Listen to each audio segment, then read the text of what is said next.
you're a busy guy. I'm sure you get people ask you to do a lot of different things like this. Why did you kind of say yes to this one? Greg's one of the good guys in our profession, and I mean that honestly. He kind of came up like me. I worked for Jed Heathcote. He worked for Bo Ryan. We both had our issues as assistants because we worked for those two guys, but it was actually really good. And I've just kind of enjoyed watching the evolution of him. And then the cause, I mean, can you get a better cause than Garding, as they say, against cancer? I mean, that's pretty cool. And we all know that we're all, have unfortunately a chance to be stricken with it. So anything I can do to help them, which maybe something will help me. I guess as college basketball coaches, you probably know better than anybody that these types of events are hard to bring together at this time of year, especially. I guess, can you speak to that and just how difficult your schedule is right now? Yeah, it's a little harder with these new, how do I say it politely, idiotic rules. How polite is that? But you're right. It makes where the springs used to be the best time of the year. They're not. But this doesn't stop either, So it's worth coming over last night, spend some time at his house, seeing some great donors, and then being around today. It really has been good for me. I mean, sometimes getting out of the grind of the office is also good. When it's for a good cause and good people. And I'm actually live closer to Wisconsin than I do Michigan. I live right on the border up by Niagara, Wisconsin, about 98 miles from Green Bay. So this is kind of my second home, my first time ever getting on a big-time campus. I was a senior in high school, and we had a Father's Day where a bunch of the athletes, fathers, took us on a trip. And it was here to see a football game, so I'm here.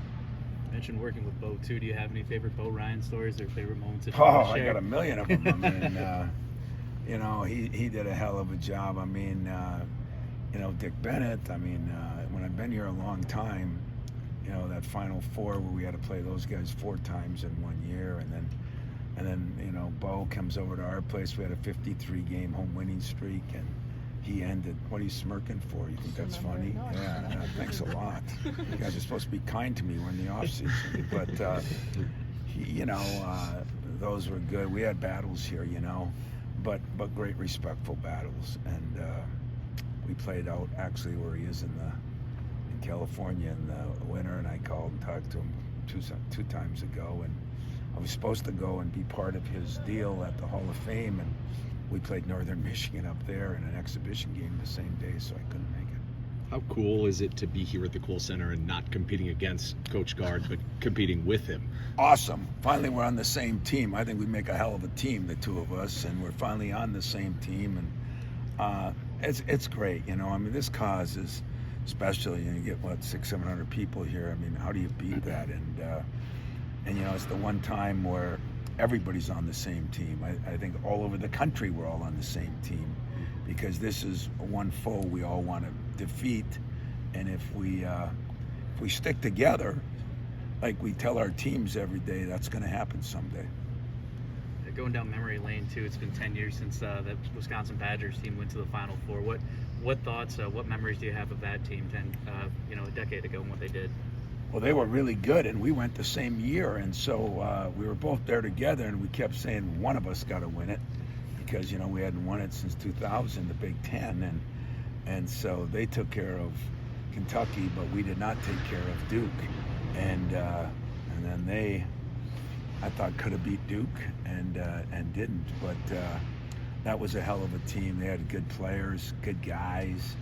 I remember the night before, we have a dinner with everybody, and it was kind of fun to be.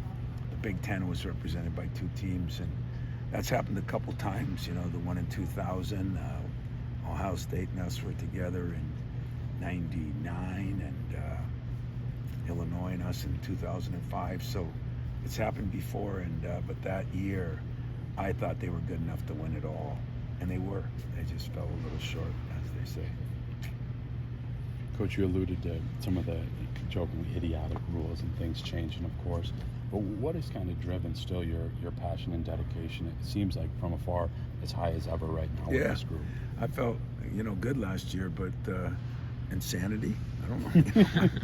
I mean, it's, I wish people could appreciate, it is what it is, and there's rules changes every year, but these have been drastic, and it's really put us, the only thing that saddens me is we're becoming a transactional sport, I guess, instead of a relationship-based one. And thank God I've got to spend 30 years with some of the greatest relationships, reunions every year. Am I worried that's going to go away? 100% yes. Do I think it's going to hurt the players? 100% yes.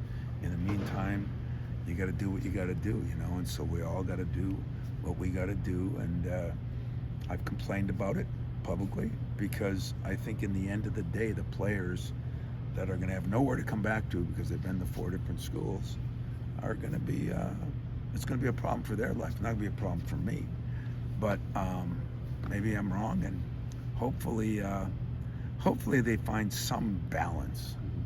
What it is right now is there's no guardrails, and it's been difficult, and some of the things that lend to it are the tampering all year long with players that drives me crazy. But we found a way to win the league by 3 games. We found a way to be shy from our 9th Final Four. Still at the end of the day, you got to make baskets and play defense and rebound the ball, and no matter what we pay them, no matter who they are, that's the same. But it's the relationship. When you're in battle with guys, it's like here. It's just like here. I mean, I met so many great people last night, and those relationships has helped both Greg and Michelle. It's really helped them to do some serious damage, I think, on cancer. They're going to raise over $10 million now after 10 years, and you can't do that without relationships. So I still wonder what's going to happen with that. Mm-hmm. But not on a soapbox like I was before. I'm just going to do what I got to do to do what I got to do. I guess just on a similar note, how different has roster construction this offseason been than even a couple of years ago? And NIL and the portal was still a thing, but it just seems so much crazier now. The portal started, this will be the 4th year. The first year, nobody knew what they were doing, including the agents. Now, unfortunately, they know what they're doing. And the second year, but last year and this year, it's changed incredibly. And for our construction, we've been lucky that we're still trying to get high school kids, which means you got 18-year-olds playing against 26-year-olds in some cases. We're still trying to, recruit our players, maintain the players we got. If we have to add 1 or 2 in the portal, that's what we have to do. What I'm concerned with is when you got to add 10, 11, and 12, like some of these teams are doing. When that happens, sayonara. It's just not what I'd sign up for. But in the meantime, I'm going to keep trying to do it the way I've done it. It's worked. We've won, I think, 4 championships in like 7, 8 years. So I'm going to try to keep it going, but I don't know. It's going to be more challenging, I promise you that. It's possible. You got to wave like a magic wand. Last one, and then let's let Coach keep going. Thanks. You got to wave a magic wand for the rules. You were in charge of everything. What are some of those transfer and roster construction, portal stuff that you would change? Wow, you made me a hell of a lot more important than I am. But if that happened, I'm all for players making some money. Somebody once said to me, my neighbor once said to me, isn't it nice that the players 3 years ago can make a little money and take their kids or take their girlfriends out to a movie and get a pizza? I said, yeah, but now they can buy the franchise. It's just changed.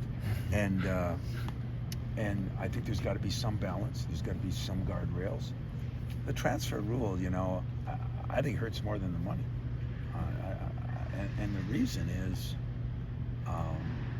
it fuels that, desperate.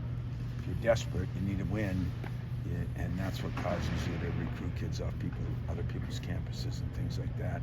That'd sicken me if you want the truth.